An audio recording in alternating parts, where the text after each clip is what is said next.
12 जून की सुबह गुजरात की राजधानी अहमदाबाद में सूरज ने जैसे ही अपनी किरणें बिखेरी, एयरपोर्ट पर हलचल थी। लंदन जा रही फ्लाइट AI-171 अपने तय वक्त पर उड़ान भरने को पूरी तरह तैयार थी। 242 मुसाफिर, हर चेहरा एक अलग कहानी, हर आंखों में चमक और बड़े बड़े सपने। किसी के बैग में माँ के हाथ का पराठा था, किसी की जेब में नौकरी का पहला अपॉइंटमेंट लेटर। कोई बुजुर्ग बेटी से मिलने जा रहा था तो कोई नई जिंदगी की शुरुआत के लिए 7 समंदर पार करने चला था।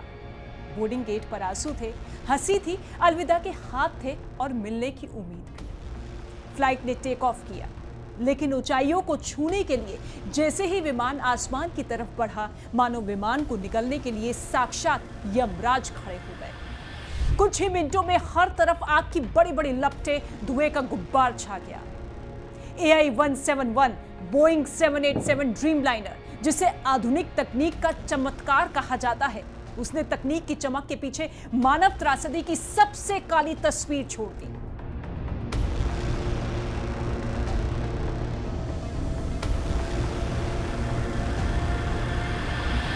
अहमदाबाद के आसमान में एक लाशों से भरी खामोशी गूंजने लगी। आग, मलबा, टूटे सपनों की गंध और रोते हुए रिश्ते।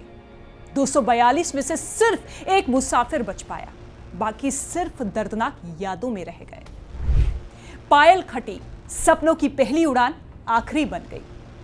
राजस्थान से ताल्लुक रखने वाली और गुजरात के हिम्मतनगर में रहने वाली पायल खटी पहली बार विदेश यात्रा कर रही थी। एक प्राइवेट कंपनी में काम करने वाली पायल का सिलेक्शन लंदन प्रोजेक्ट के लिए हुआ था। पिता सुरेश भाई खटीक ने लोडिंग रिक्शा चलाकर बेटी को पढ़ाया, पाल पोस कर इतना काबिल बनाया कि वो अपने पैरों पर खड़ी हो सके। उस दिन पिता ने गर्व से बेटी को एयरपोर्ट छोड़ा था, लेकिन कुछ ही घंटों में उनका सपना राख बन गया। पायल की पहली और आखिरी उड़ान बन गई। अर्जुन पटोलिया पत्नी की अंतिम इच्छा लिए आए, खुद भी चले गए। अमरेली के अर्जुन भाई पटोलिया की पत्नी भारती बेन का निधन लंदन में हुआ था। उनकी अंतिम इच्छा थी कि उनकी अस्थियां भारत में उनके पैतृक गांव की नदी में विसर्जित की जाए। अर्जुन भाई ये इच्छा पूरी करने भारत आए, विधि विधान से सब कुछ किया, लेकिन उन्हें क्या पता था कि पत्नी की अंतिम इच्छा को पूरी करते ही वो दुनिया से चल बसेंगे। लौटते समय वो उसी विमान में सवार थे जो कुछ ही मिनटों में मौत का दरवाजा बन गया। पत्नी की विदाई के साथ अब खुद भी अनंत यात्रा पर निकल गए। विजय रूपाणी, एक पूर्व मुख्यमंत्री, एक पिता और एक आम इंसान। 68 वर्ष के विजय रूपाणी, एक ऐसा नाम जिसे गुजरात की राजनीति में वर्षों तक एक स्थिर नेतृत्व के रूप में देखा गया। उन्होंने सत्ता के गलियारों में जनता की सेवा की, नीतियों का निर्माण किया। लेकिन उस दिन जब उन्होंने एयर इंडिया की फ्लाइट में सवार होकर लंदन की ओर रुख किया, तो उस वक्त वो नेता नहीं, सिर्फ एक पिता थे। उनकी इस यात्रा का मकसद कोई राजनीतिक बैठक या जनसभा नहीं थी।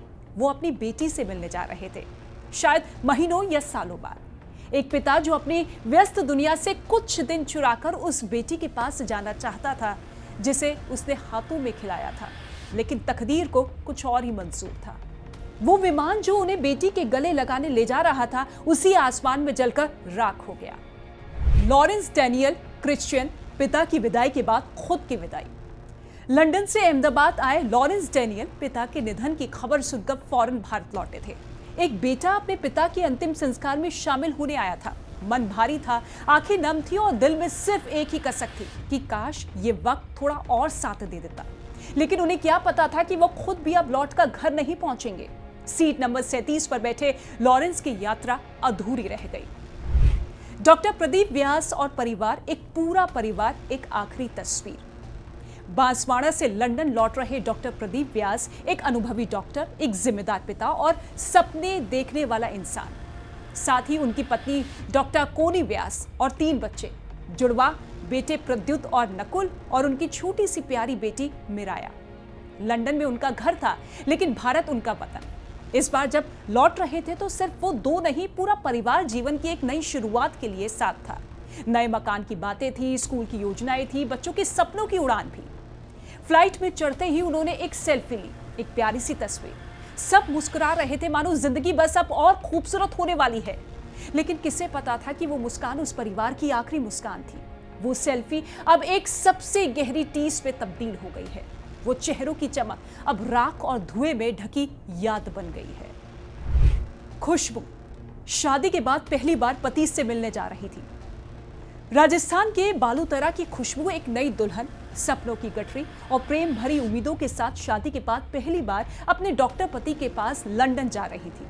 घर से निकली तो मां की आंखें भीगी थी। पिता ने भरे गले से आशीर्वाद दिया था, जा बेटी खुश रहना। हर किसी के दिल में एक ही बात थी, नया जीवन शुरू हो रहा है। खुशबू भी उत्साहित थी। नई जिंदगी, नया देश, पति का साथ। वो पहली उड़ान, उसकी प्यारी सी गृहस्थी की शुरुआत थी। लेकिन कुछ ही घंटों में वो सपनों भरी उड़ान एक आग का गोला बन गई। खुशबू की विदाई तो हुई थी, लेकिन वापसी की कोई उम्मीद नहीं बची। अंजू शर्मा, एक आखिरी मुलाकात जो अधूरी रह गई। 55 साल की अंजू शर्मा हरियाणा के कुरुक्षेत्र की रहने वाली थी। पति का पहले ही देहांत हो चुका था और 2 बेटियों की मां अंजू अब अकेली थी। लेकिन मां की ममता कभी अधूरी नहीं होती। इस बार वो लंदन जा रही थी अपनी बड़ी बेटी निम्मी से मिलने। सालों बाद टेक ऑफ से ठीक पहले उन्होंने इंस्टाग्राम स्टोरी पर लिखा, आदमी खिलौना है, आता है जाता है। मानो अंजू को खुद अपने जाने का आभास हो गया था। उड़ान से पहले उन्होंने हरियाणा में अपने बीमार पिता को वीडियो कॉल कर कहा कि लौट कर मिलूंगी, लेकिन अब वो वादा अधूरा रह गया। दादी का जन्मदिन मनाने के बाद लंदन नहीं लौट पाईं 2 बेटियां। गुजरात की 2 बहनें जो लंदन में रहती थी, अपनी दादी का जन्मदिन मनाने कुछ दिन पहले अहमदाबाद आई थी। परिवार में हंसी, प्यार, आशीर्वाद से भरे वो पल उनके जीवन के आखिरी पल साबित होंगे, किसी ने सोचा ना था। जिस एयर इंडिया की फ्लाइट से वापस लंदन लौट रही थी, वो सफर कभी पूरा नहीं हो सका। वो 2 बेटियां जो दादी के लिए प्यार लेकर आई थी, अब खुद यादों में बदल गई हैं। ये कहानियां सिर्फ एक विमान हादसे की नहीं, ये उन परिवारों की कहानियां हैं जिनके दरवाजे अब कभी नहीं खुलेंगे। उन बेटियों की जो विदा होकर कभी वापस नहीं लौटी। उन पिता की जो अपने बच्चों से मिलने आए और वो वहीं रुक गए। ये हादसा हमारी व्यवस्था, हमारी तकनीक और हमारी लापरवाही पर भी सवाल है, लेकिन उससे भी बड़ा ये मानवीय संवेदनाओं का वो आईना है जिसपे हम सबके आंसू एक जैसे दिखते हैं।